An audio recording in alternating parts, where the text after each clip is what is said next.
2014 has started off with one chemical leak after another dominating headlines. All of them have had some type of environmental impact. Some of them have threatened public health. Check out this map. Cleanup crews are responding to spills from West Virginia to Hawaii. One of the most pressing situations is the spill of 100,000 gallons of coal slurry into Fields Creek in West Virginia. The pictures are unbelievable. 6 miles of the creek as well as half of a mile of the Kanawha River are running black. Chemicals like arsenic, lead, and nickel are in the water, and cleanup is slow. The water is so murky that it doesn't look like water at all. It looks like mud.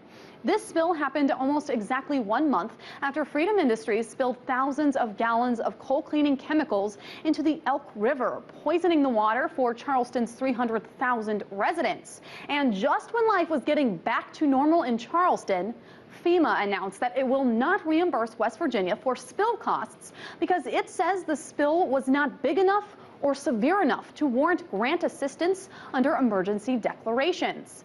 As for reimbursement from Freedom Industries, not happening anytime soon since the company filed for Chapter 11 bankruptcy. I'm sure you've heard of this next spill. Duke Energy spewed 82,000 tons of coal ash mixed with 27 million gallons of contaminated water into the Dan River after a pipe broke. It took 6 days to stop the leak, and now residents are being told not to eat the fish near the spill sites. Something that you might not know, North Carolina's new governor, Pat McCrory, worked for Duke Energy for nearly 3 decades before he took public office. Today, federal authorities are launching a criminal investigation into the North Carolina Department of Environment and Resources. An investigative report by the Associated Press found that state regulators shielded the company from lawsuits filed by environmental groups warning of this very kind of disaster. Instead of demanding for the energy company to clean up its act, the state settled with the company for less than $100,000. Meanwhile, in Winona, Minnesota, a Canadian Pacific train leaked 12,000 gallons of crude oil while traveling over 70 miles on February 3rd.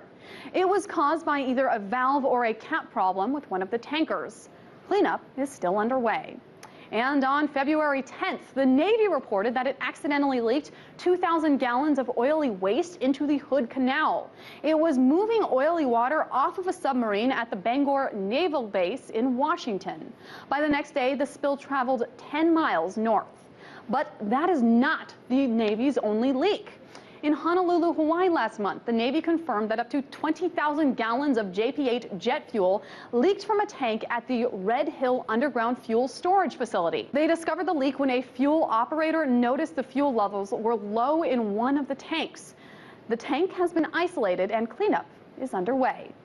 Finally, in Pulaski County, Kentucky, a tanker truck spilled 8,000 gallons of gasoline after it lost control on icy roads.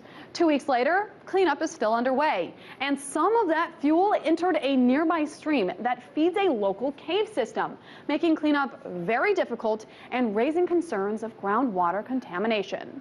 Now, winter weather has made cleanup efforts at many of these spill sites very difficult.